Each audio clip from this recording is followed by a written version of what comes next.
untuk berbincang-bincang soal Al-Quran. Yang pertama, saya sangat mengapresiasi, sangat menghargai usaha-usaha kreatif dan inovatif ya.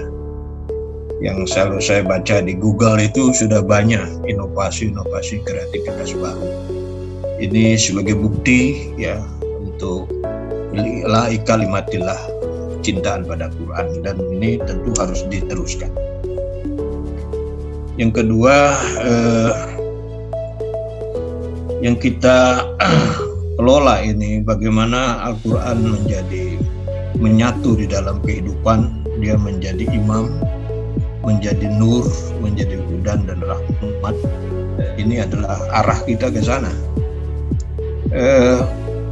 Quran adalah sebuah kitab suci yang merekam seluruh perjalanan umat manusia, seluruh nabi. Kalau di dalam Quran disebut 25, padahal para ahli menyebut ada 124.000 nabi, ada 313 yang menjadi rasul. Itu semua direkam di dalam Al-Quran, walaupun namanya tidak secara eksplisit. Quran juga telah merekam perjalanan para tokoh-tokoh ya terkemuka, baik yang mereka berupaya dalam hal yang keagamaan yang positif, tetapi juga ada yang kemudian berseberangan. Itu direkam semua oleh Quran, yang tentunya itu untuk menjadi ibrah, menjadi mau'izah, menjadi qudwah, dan juga menjadi tazkirah bagi kita semua. Itu kemudian kita juga sangat apresiasi terhadap Quran, karena Quran ini saya upamakan seperti buah pohon atau kelapa ya. Dari seluruh dimensinya itu sangat bermanfaat, bahkan lebih dari itu. Dan untuk bisa memahami Quran, kalau itu buah kelapa itu ada bagian luarnya, sisa sabut. Kemudian ada daging, ada batoknya yang keras. Kemudian ada dagingnya. Setelah dagingnya ada lagi bagian dalam, yaitu santannya. Nah, ini tentu saja banyak aspek untuk bisa membacanya, menghafalnya, memahami isinya, kemudian hukum-hukum yang ada di dalamnya. Dan yang terakhir tentu hidayahnya. Nah, hidayahnya ini memang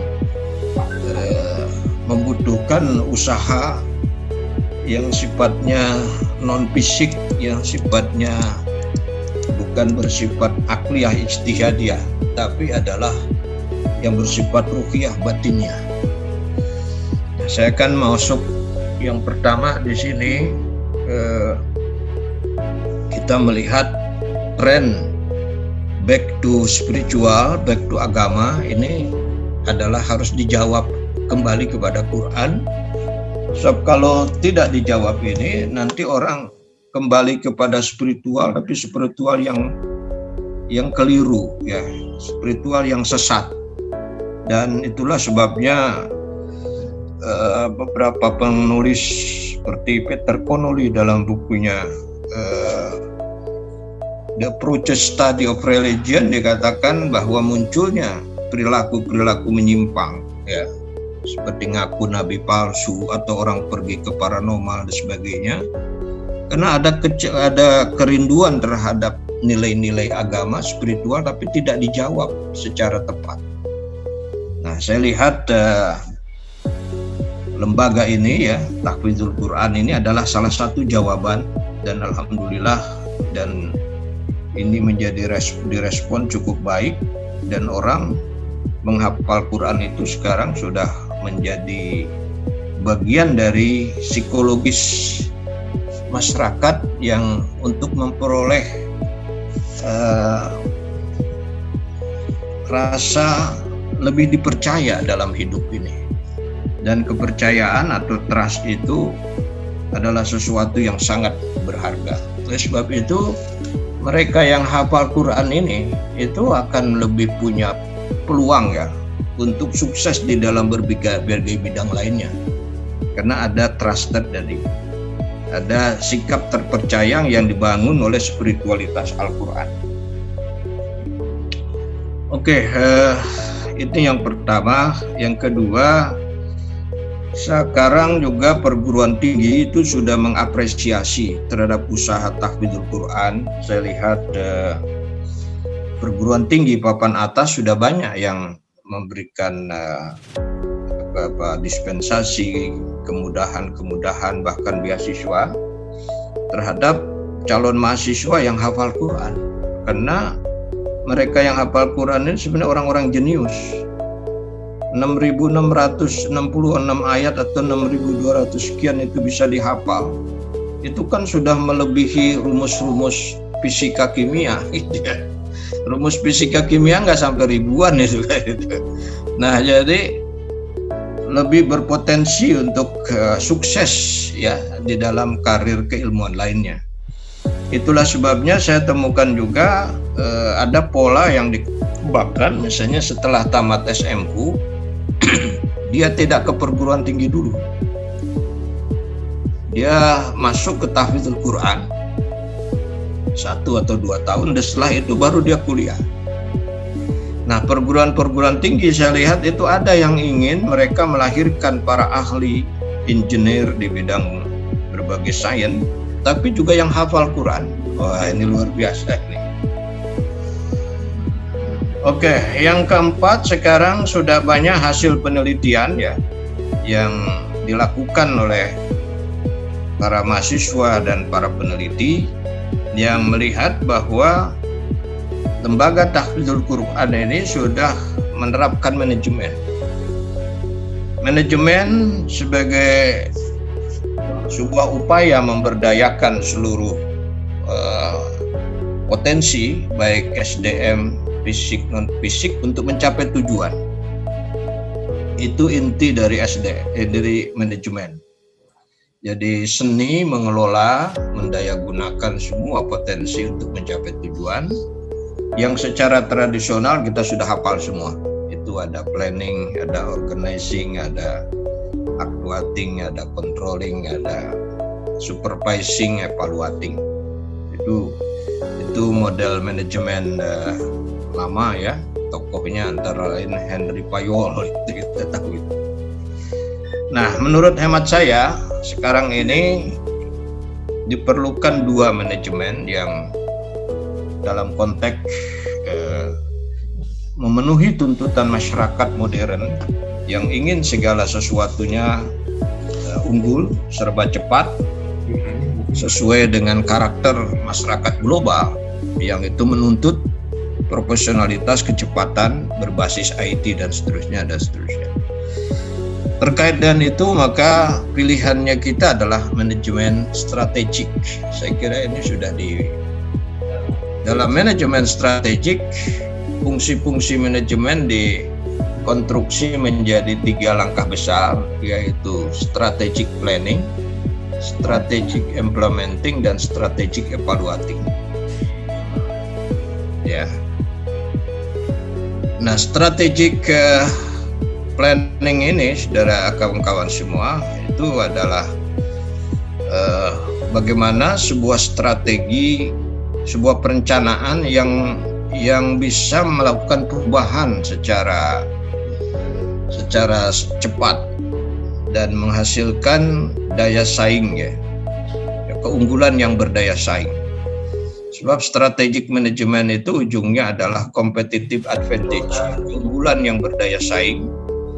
Maka perencanaan itu harus perencanaan yang berdaya saing, yang strategik. Dan istilah strategik ini kita baca itu kan dulunya digunakan dalam ilmu perang. Jadi strategi itu ilmu memenangkan perang. Karena itu di militer itu ada khusus satu unit namanya Kostrad.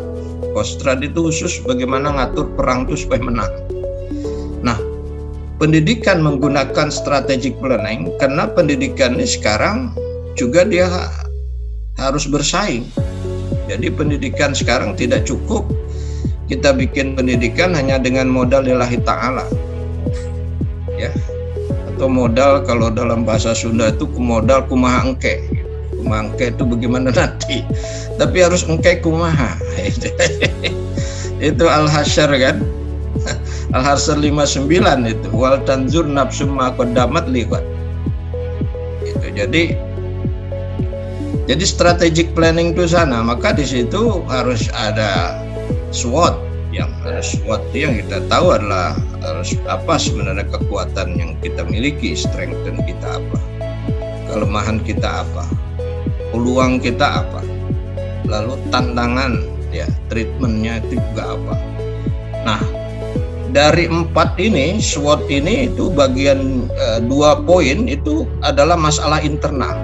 Masalah internal yaitu yang terkait dengan kekuatan dan kelemahan. Nah, itu harus kita punya data dan jangan dikira-kira, karena itu strategic planning itu sifatnya ilmiah, akademik. Maka di situ harus ada riset. Kita harus punya lembaga riset yang punya data yang bisa dipertanggungjawabkan. Oleh sebab itu, pelaksanaan strategic planning mengharuskan nanti di Darul Quran ini itu harus ada tim research and development yang disebut R&D, research and development, yang di situ terdiri dari orang-orang yang terus memantau perkembangan dengan data-data yang bisa dipertanggungjawabkan. Ya, jadi ini, ya, jadi data yang bisa, karena strength dan weakness itu harus berdasar data. Misalnya, apakah di dalam metodenya ada kelemahan, apakah gurunya yang lemah atau sarananya yang lemah dan seterusnya, itu harus menjadikan dasar dari menganalisa kita. Sedangkan opportunity dan treatment itu dari luar. Nah, opportunity sekarang ini peluang apa sebenarnya yang terbuka bagi tahfidzul Quran. Nah, jadi anak-anak tahfidzul Quran itu nanti peluangnya apa? Ini harus dicari, ya. Tentu saja dia menjadi ahli agama. Bahkan menurut saya, mau jadi ahli apapun itu harus hafal Quran menurut saya. Yang mau jadi ekonom, budayawan harus hafal Quran karena semua ayatnya itu ada di dalam Quran. Ya, saya ingat Profesor Dr. Zaglul An-Najjar, itu seorang ahli astronomi dari Mesir. Saya jumpa beliau di Kairo. Itu umur 13 tahun hafal Quran. Setelah itu dia pergi ke Sorbonne, mendalami bidang astronomi berbasis Al-Quran. Nah, ini contoh aja gitu. Jadi semua mau jadi ahli apa saja, nah tinggal ini harus kita yakinkan kepada seluruh umat di dunia ini, ya. Ingat, ini Quran ini pintu gerbang semua. Nah, kalau ini sudah terbuka, berarti Quran itu dibutuhkan bukan hanya menjadi tukang baca doa atau imam masjid atau imam taraweh, bukan hanya itu, semua dibutuhkan. Nah, ini opportunity ini harus dibuka, termasuk tadi yang saya katakan perguruan tinggi papan atas sekarang mengharapkan, ya, calon-calon mahasiswanya itu adalah para penghafal Quran, orang yang sudah hafal Quran. Nah, ini kan visi seperti ini mestinya juga diikuti oleh seluruh perguruan tinggi, gitu ya. Yang saya tahu kan ITB itu sudah menerapkan itu, ya, sudah menerapkan itu. Ini mestinya diikuti. Nah, ini opportunity. Nah, kemudian juga nanti ya peluang-peluang lainnya untuk memenuhi kebutuhan kegiatan keagamaan pastilah itu juga harus distandarisasi. Misalnya kita ingin targetkan bahwa seluruh imam masjid, ya, pada level ini itu mengharuskan hafal Quran berapa juz itu ini, sehingga ini opportunity-nya. Nah, lalu habis itu tentu saja tantangan-tantangan yang ditimbulkan sebagai pengaruh dari globalisasi, gitu kan. Orang misalnya semakin kurang tersentuh hatinya dengan hal-hal yang spiritual, ini harus disiasati untuk bisa daya tariknya dikalahkan oleh Quran. Ini yang pertama adalah strategic planning, kemudian nanti ada implementing, strategic implementing. Ada orang mengatakan kalau sudah bikin strategic planning udah selesai. Belum menurut saya. Yang lebih berat adalah strategic implementing. Karena strategic implementing itu di situ butuh sumber daya manusia yang kompak, yang solid. Ya, tidak ada artinya sebuah rencana yang bagus kalau sumber daya manusianya tidak kompak, tidak solid. Lalu kepemimpinan yang berani mengeksekusinya, berani melaksanakannya. Kemudian juga ada budaya, ada culture. Nah, saya juga ingin tahu sebenarnya apa sebenarnya culture, great culture, budaya unggul. Yang itu ibarat tanaman itu menjadi pupuk, yang menjadi pupuk yang membuat itu tanaman itu subur. Jadi kalau pohonnya ditaruh di tanah situ, ini tanamannya subur. Nah, pupuk ini nggak kelihatan karena adanya di bawah tanah. Nah, Tahfidzul Quran ini punya nggak dalam rangka implementing itu culture, great culture yang kalau orang ada di situ itu tumbuh minatnya itu menggebu-gebu untuk hafal Quran. Nah, ini apa? Ini harus diciptakan ya. Harus diciptakan. Misalnya budaya menghargai orang yang hafal Quran misalnya. Terus juga apalagi orang-orang yang hafal Quran misalnya kemudian dia mendapatkan keistimewaan lainnya. Nah, ini saya juga ingin tahu itu ada nggak culture yang di situ ya. Saya ingin katakan misalnya sikap saling bersaing. Ada nggak rasa saling bersaing? Secara positif gitu ya gitu.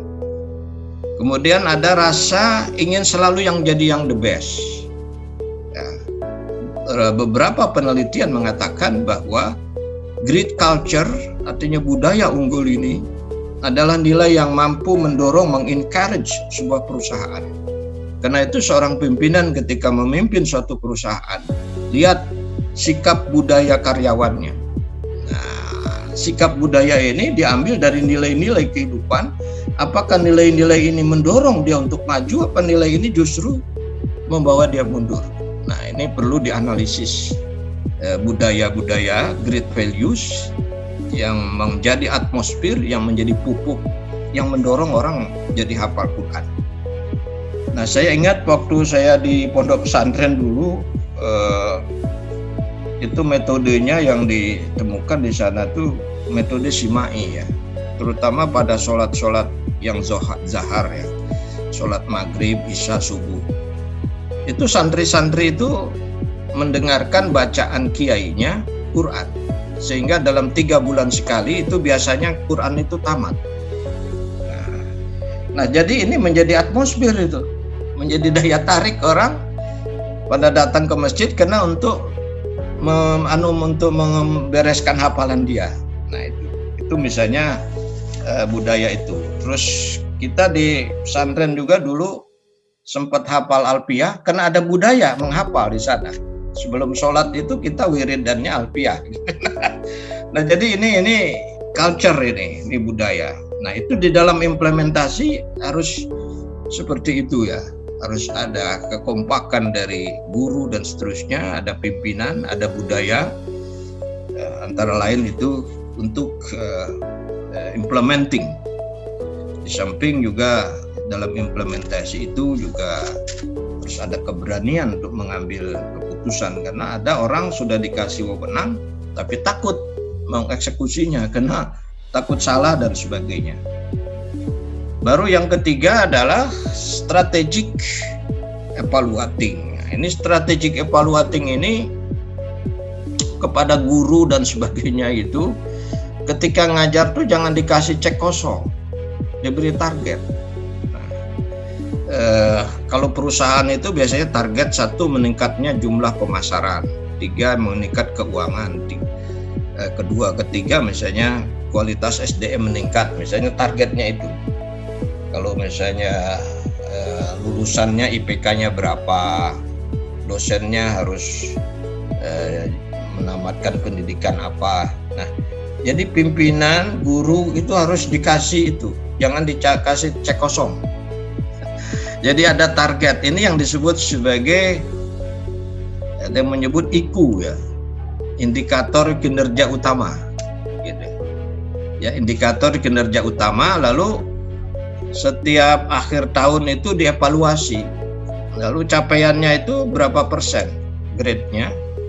Nah, bagi yang mencapai tertinggi itu nanti diapresiasi, dia dikasih reward ya, dikasih dikasih reward dan punishment gitu, supaya mereka merasa dihargai, dan itu bagian dari strategi untuk mencapai keunggulan yang berdaya saing. Jadi guru-guru yang bisa mencapai cepat kan misalnya itu harus diberikan apresiasi. Baik, yang terakhir menurut saya juga dengan mengkombinasikan dengan apa yang dikenal dengan istilah total quality management. Jadi strategic implementing yang terdiri dari strategic planning, strategic implementing, dan strategic evaluating itu dipadukan dengan total quality management yang di dalam berbagai sumber itu satu diarahkan kepada memuaskan pelanggan. Jadi pastikan santri-santri itu puas. Karena itu setiap semester kasih angket. Ini santri puas nggak dengan ini?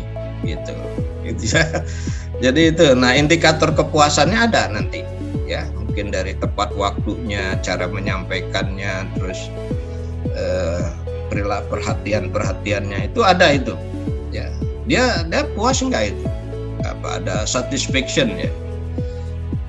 Jadi diarahkan kepada memuaskan pelanggan, to give good services and satisfaction for all customer, itu bahasa manajemennya begitu, memberikan pelayanan yang baik dan memuaskan kepada semua siswa, semua pelanggan. Nah, jadi misalnya itu yang mungkin yang tingkat kemampuannya kurang tetap dihormati by smile gitu, tetap dikasih senyum gitu ya. Dan kalau dalam teori mastery learning yang kita baca dari Howard Gardner misalnya, dia mengatakan begini, kata Howard Gardner, semua orang itu pada dasarnya bisa, semua orang bisa, tetapi untuk sampai pada bisa, waktu yang diperlukan untuk setiap orang berbeda-beda. Nah, ini penting ini. Jadi ketika ada santri kecepatannya tinggi, yang santri ini kurang, itu jangan dipaksa dia harus mengikuti yang itu. Teori Howard Gardner tidak. Nah, ini kalau di pesantren itu dulu kan istilahnya sorogan ya. Sorogan ini kan santri individual datang ke kiai, kitabnya disorok, lalu dibaca, dikasih bacaannya itu benar apa enggak dari segi tarkibul kalimah dan lainnya, terus maknanya apa. Nah, itu kan kalau kita baca, misalnya dia baca kitab Fathul Qorib, nah, mungkin santri yang satu dalam 6 bulan tamat. Nah, yang satu ini mungkin butuhnya 1 tahun, nggak apa-apa. Nah, ini istilah mastery learning. Nah, gitu ya, mastery learning. Tapi akhirnya dia tetap hafal juga gitu. Cuman antara satu dan yang lainnya untuk bisa hafal ini memberikan waktu yang berbeda-beda. Itu di dalam teori mastery learning yang berbasis humanistik, berbasis pada kemampuan, kecakapan, kecerdasan, kemampuan menangkap dari. Nah, oke. Jadi ya, untuk memuaskan pelanggan, caranya tadi satu, ini ada beberapa langkah ya. Di antaranya langkah itu untuk pelanggan itu puas, satu, harus ada perbaikan terus-menerus. Itu yang disebut dengan continuous improvement. Nah, ini kan kalau kita baca teorinya, total quality menggunakan pertama itu Jepang ya, Jepang. Setelah Perang Dunia Kedua, Jepang itu tidak lagi pada militer, tetapi pada pengembangan ekonomi, dan dia memakai TQM. TQM ini sebenarnya dari tokohnya Durand Deming Philip Crosby, itu orang Amerika. Dia sebenarnya ahli di bidang statistik ya, bukan ekonomi. Tapi Durand-Deming konsep ini tidak diterima oleh Amerika karena di Amerika sudah ada manajemen yang diterapkan, lalu diambil oleh Jepang, dan Jepang itu ternyata bisa mencuatkan, bisa meningkatkan produksi keuntungan perusahaan-perusahaan setelah memakai TKM. Nah, habis itu kemudian TKM yang tadinya lahir di Amerika dioper ke Jepang, dari Jepang balik lagi ke Amerika dan dipakai di seluruh dunia, termasuk pendidikan sekarang tuh pakainya TKM sebenarnya. Itu yang disebut dengan akreditasi. Kan semua lembaga itu diakreditasi ya oleh Badan Akreditasi Nasional Perguruan Tinggi kalau perguruan tinggi, Badan Akreditasi Nasional Sekolah dan Madrasah kalau madrasah. Nah, di situ ada 8 komponen pendidikan, lalu di breakdown menjadi 158 item. Nah, capaian-capaian item itu kalau dipenuhi orang akan puas. Itu akan puas itu kalau tercapai ya indikator tadi. Nah, untuk itu maka upaya perbaikan terus-menerus.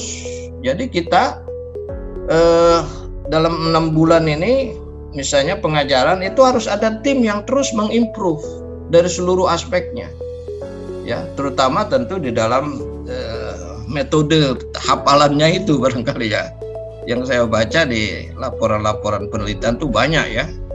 Ada yang model simai, ada ijmai, ada yang muqarrin, ada yang macam-macam.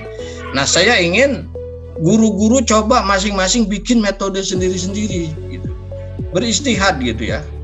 Beristihad dengan metodenya sendiri-sendiri gitu. Dan mungkin juga murid bisa mengembangkan metodenya sendiri. Yang penting bagi kita tujuan tercapai. Gitu. Itu kan bagus ya. Nah, jadi perbaikan terus-menerus. Yang kedua adalah adanya quality control. Bahwa hafalannya itu harus dikontrol. Ya. Mutunya, kemudian ada quality assurance. Kalau quality control itu dalam prosesnya biasanya. Kalau quality assurance itu ketika keluar produknya itu dipastikan makharijul huruf dan lain sebagainya. Jadi quality control, quality assurance. Nah, yang keempat adalah adanya hubungan yang baik dengan peserta. Dengan peserta ada hubungan yang baik, ada disebut dengan good relationship with all customer ya. Good relationship with all customer. Ya, itu jadi, dan selain itu ada budaya, tadi sudah saya singgung, dirubah kalau budayanya kurang mendukung, kemudian juga kelembagaannya. Nah, inilah menurut saya ke depan itu kira-kira yang bisa dipertimbangkan ya untuk lebih mendorong manajemen pengelolaan tahfidz Quran. Nah, yang terakhir begini, dalam pikiran saya begini ya, dalam 8 komponen pendidikan itu kan ada SKL, standar kompetensi lulusan, kemudian ada materi ya, 3 ada PBM, proses belajar mengajar, 4 komponen guru, 5 sarana prasarana, 6 pembiayaan, 7 pengelolaan, 8 evaluasi. Nah, yang ada manajemen ya biasanya itu di dalam sarana prasarana, manajemen sarana prasarana. Yang ada manajemen terus keuangan, itu ada manajemennya. Yang ada manajemen biasanya guru, ada manajemen SDM. Nah, gitu kan. Bagaimana dengan evaluasi, ya kan gitu. Keuangan tadi ada manajemen, kan evaluasi, proses belajar mengajar, kemudian kurikulum, kemudian tujuan. Nah, selain sarana prasarana, selain pembiayaan, selain SDM, itu dikenal dengan istilah pengembangan. Jadi pengembangan model pembelajaran di situ. Karena kalau disebut sebagai manajemen pembelajaran, tadi definisi manajemen itu kan mengelola segala sumber gitu. Jadi padahal ini bukan sumber, ini lebih pada langkah-langkah gitu ya. Gitu. Jadi tapi tidak apa-apa kalau mau disebut manajemen pembelajaran boleh saja, tapi lebih tepat adalah ya pengembangan strategi pembelajaran. Nah, pengembangan strategi pembelajaran itu apa isinya? Dalam teori dikatakan strategi pembelajaran itu boleh berubah dengan mempertimbangkan 5 faktor. 1, tujuan apa yang mau dicapai, ya itu ya. 2, kondisi peserta didik. Jadi kita mau memilih strategi pembelajaran manapun, 5 ini harus dipertimbangkan. 1, tujuan apa yang mau dicapai. 2, kondisi peserta didik gimana. 3, bagaimana ketersediaan sarana prasarana. 4, bagaimana kondisi lingkungan. Yang kelima adalah kemampuan guru itu sendiri. Ini faktor yang dipertimbangkan. Nah, perbedaan tujuan membawa perbedaan metode. Perbedaan lingkungan membawa perbedaan metode. Perbedaan siswa membawa perbedaan metode. Seterusnya begitu. Nah, karena itulah seorang guru tahfidz misalnya, gitu. Sebelum dia mau ngajar itu, dia harus tanya dulu. Ini anak-anak ini maunya apa? Gitu. Terus anaknya ini usia berapa? Gitu kan. Ini tempat ngajarnya di mana? Gitu. Terus sarana yang ada ini apa? Gitu kan gitu. Nah, jadi lalu gurunya itu sendiri punya nggak kemampuan menerapkan metode itu? Walaupun metodenya banyak, tapi gurunya nggak bisa, ya nggak akan bisa. Contoh misalnya ada student active learning, model konstruktivisme misalnya. Sudah baca belum itu model konstruktivisme? Ya, misalnya konstruktivisme dari versinya Howard Gardner, John Dweck. Nah, kalau belum baca itu kan harus baca dulu gitu ya. Nah, harus baca dulu. Nah, di sini berarti gurunya juga harus diberikan orientasi dulu atau pelatihan terhadap itu, baru metode itu bisa jalan. Nah, dengan 5 faktor itulah baru kita merancang satu pendekatan. Nah, pendekatan ini biasanya titik tolaknya apakah murid yang aktif, apa guru yang aktif, atau dua-duanya aktif, dengan persentase berapa. Kalau dua-duanya aktif, persentase yang aktif guru berapa, persentase yang aktif murid berapa. Nah, itu dari segi pendekatan. Jadi ada pendekatan student sentris, ada teacher sentris, ada konvergen. Nah, lalu sekarang masuk kepada model. Nah, modelnya itu nanti ada model behaviorisme, itu model guru yang aktif. Ya, itu model-model di tradisional itu guru yang aktif kan gitu ya. Dengan ceramah dan lain-lain. Yang kedua ada model nativisme.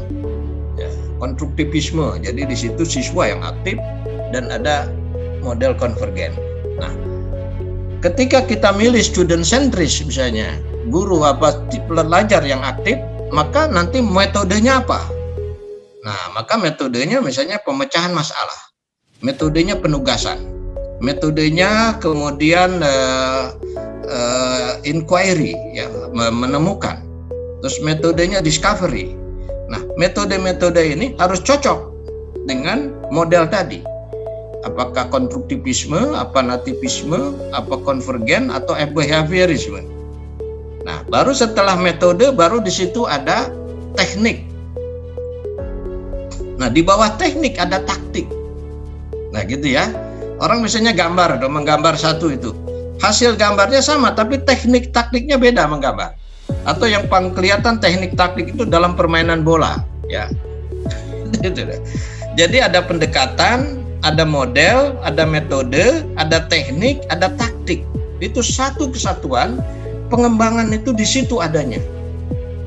Di situ adanya. Jadi guru harus terus mengembangkan model-model, metode-metode. Disinilah maka unit yang disebut research and development menjadi penting. Jadi research and development itu research development ini sebenarnya sifatnya menyeluruh ya. Baik dari ketika ini gagal misalnya, ketika tujuan gagal, boleh jadi strategic planningnya yang ketinggian misalnya, gitu ya. Jadi gitu ya.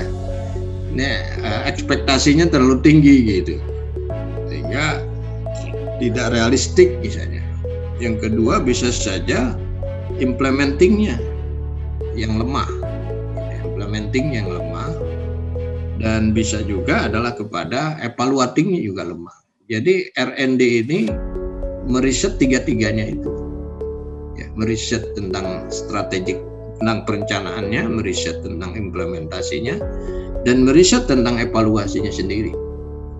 Jadi evaluasinya itu sudah mengarah kepada keunggulan atau evaluasi yang sifatnya hanya formalistik misalnya gitu ya. Karena kan ada evaluasi yang sifatnya kognitif, ada yang psikomotorik, ada yang afektif. Terus misalnya hal-hal yang terkait misalnya dengan afektif itu bagaimana dia mengevaluasinya, lewat continuous observation misalnya, atau lewat uji publik, uji kemampuan, unjuk kemampuan, bisa dengan portofolio, bisa dengan macam-macam. Nah, ketika kita meneliti itu, evaluasi juga harus dilihat. Nah, yang kedua adalah guru sendiri itu harus punya kemampuan meneliti. Nah, mungkin guru kenal ada yang namanya riset tindakan kelas, riset tindakan kelas, atau meneliti tindakan kelas, penelitian tindakan kelas. Jadi proses pembelajaran yang berlangsung katakanlah 60 menit itu diteliti oleh dia, semuanya diteliti, ya, misalnya antusiasmenya, perhatian siswanya, kemampuan tingkat kecepatannya, bagaimana dia cara mengartikulasikannya, melafalkan. Jadi itu semua termasuk riset. Jadi guru sendiri itu harus punya kemampuan meriset. Nah, hasil riset guru tiap hari itu harus jadi pertimbangan bagi dia untuk memperbaiki kinerja dia. Gitu. Harus memperbaiki kinerja dia. Misalnya dia setelah ngajar, kok tadi murid kelihatannya kok kurang menarik gitu. Tadi kok yang menghafal cuma sedikit. Nah, ini harus menjadi feedback, jadi umpan balik. Karena itu orang mengatakan bahwa mengajar itu jangan dijadikan hal rutin. Jangan menganggap kegiatan mengajar itu hal yang rutin, bukan. Mengajar itu intinya problem solver. Jadi ketika dia masuk ke kelas, dia sudah punya data. Ini murid-murid yang harus diperbaiki berapa. Jadi bukan mengalir going begitu saja, bukan. Bukan seperti itu. Tetapi setiap kali ngajar, dia harus ada apa yang mau dipecahkan, problem solver. Jadi mengajar itu jangan dianggap sebagai kegiatan rutin. Nah, kemudian ketika kita menilai atau meneliti, itu harus ada acuan. Harus ada acuan, yaitu indikator-indikator yang disepakati, yang sudah diakui, sudah rekognisi pada tingkat kepakarannya, sudah dianggap sahih atau valid kalau indikator-indikator. Jadi kita tidak menggunakan indikator kita sendiri. Ada indikator-indikator yang disepakati. Nah, ini yang disebut dengan capaian atau hasil yang dicapai. Nah, indikator ini misalnya ada sekian poin, lalu setelah direkam ujiannya ini, lalu coba dibandingkan dengan indikator tersebut. Baru kita ada nilainya, posisinya di mana. Jadi sama, kena mengevaluasi itu sama dengan tugas mengaudit sebenarnya. Kalau kita mengaudit itu kan hanya menilai, melihat antara yang seharusnya dengan kenyataan, apa ada kesenjangan antara das sollen dan das sein. Das sollen itu yang must be, yang harus, dengan yang sesuatu yang ongoing, yang terjadi. Kalau ada gap, kesenjangan, nah baru di situ nanti diperbaiki. Itu Pak. Tolong ngajar itu jangan dianggap kegiatan rutin. Gitu. Malah saya ingat juga nasihatnya Buya Hamka. Kalau ingin jadi penceramah yang menarik, tolong setiap kali penceramah harus ada yang baru. harus yang ada yang baru, Pak, itu harus ada novelty. Nah, itu artinya saya ingat pada Imam Al-Ghazali, orang baru menemukan yang baru kalau dia selalu membaca dan meneliti. Karena itu tolong guru itu berhenti mengajar kalau sudah tidak mau membaca dan meneliti. Itu karena dia nggak akan bisa berinovasi. Inovasi itu dari membaca dan meneliti. Baik, mungkin karena waktu, yang terakhir saya ingin Quran ini selain kita baca, kita hafal, pahami, tapi yang lebih lanjut tadi saya ingin bagaimana di Darul Quran ini punya culture ya, punya budaya yang dibangun dari spirit Al-Quran. Jadi budaya Quran itu ada. Apa misalnya? Saya lihat budaya berpikir maju. Quran itu mengajarkan berpikir maju. Itu contoh misalnya, Quran mengajarkan, ya kan, bahwa gitu kan, apa yang kita capai itu hasil usaha kita sendiri. Ditambah nanti reward dari Allah. Ini artinya ada konsep transaksional plus. Iyyaka na'budu wa iyyaka nasta'in. Iyyaka na'budu wa iyyaka nasta'in. Jadi apa yang kita capai itu adalah prestasi kita. Yang kedua adalah berpikir masa depan. Berpikir masa depan. Jadi dengan memperhatikan masa lalu. Nah, kemudian selalu berpikir positive thinking. Berpikir positive thinking. Lalu Quran mengajarkan juga bahwa di balik segala sesuatu itu ada sesuatu kebaikan di dalamnya. Nah, dari situlah orang akan selalu menemukan hikmah dari semua peristiwa yang dialami. Akan mendapatkan sesuatu yang baik dari peristiwa sekecil apapun. Ini yang saya sebut sebagai meaningful learning, pembelajaran yang mengandung makna. Nah, itu Quran mengajarkan seperti itu, Pak. Quran mengajarkan seperti itu. Karena itu saya sedang ada pikiran untuk menulis pola berpikir Qurani. Pola berpikir Quran yang sangat maju. Ya. Misalnya Quran mengatakan bahwa ilmu-ilmu seluruhnya itu, ya, itu satu kata Quran. Ilmu agama itu dari ayat-ayat kauliyah. Ilmu alam dari ayat kauniyah. Ilmu sosial itu dari ayat insaniyah. Ilmu lainnya itu. Nah, itu Quran menyuruh semua. Afala yanzuruna ilal ibili kaifa khuliqat. Itu riset tentang fauna dan seterusnya. Lalu riset sejarah. Awalam yasiru fil ardh fayanzuru. Itu riset sejarah. Lalu riset terhadap Quran sendiri. Nah, saya kira spirit Quran itu menurut saya mungkin bisa menjadi culture yang menandai dari lembaga tahfidz ini.